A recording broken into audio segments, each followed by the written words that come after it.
Hi అండి. ఈరోజు recipe వచ్చేసి స్వీట్ రాగి జావా ఎలా తయారు చేయాలో ఈ వీడియోలో చూద్దాం. ఒక బౌల్ తీసుకొని అందులో 2 చెంచాల రాగి పిండిని వేసి కొద్దిగా వాటర్ వేసి ఉండలేమీ లేకుండా బాగా మిక్స్ చేసుకోవాలి. ఇప్పుడు స్టవ్ వెలిగించి కడాయి తీసుకొని అందులో 2 గ్లాసుల వాటర్ వేసి ఇప్పుడు 2 చెంచాల బెల్లం వేసి బెల్లం కరిగేంత వరకు ఉడికించుకోవాలి.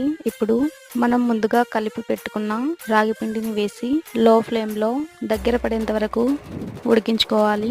ఇలా దగ్గర పడిన తర్వాత ఇప్పుడు మరో బౌల్ తీసుకొని అందులో 2 చెంచాల మిల్క్ పౌడర్ తీసుకొని కొద్దిగా వాటర్ వేసి ఉండలేమీ లేకుండా బాగా కలిపి రాగి పిండిలో వేసుకొని లో ఫ్లేమ్లో ఒక 5 నిమిషాల పాటు కలుపుతూ బాగా ఉడికించుకుంటే చాలా సింపుల్గా మనకు స్వీట్ రాగి జావా అనేది రెడీ అయిపోయిందండి.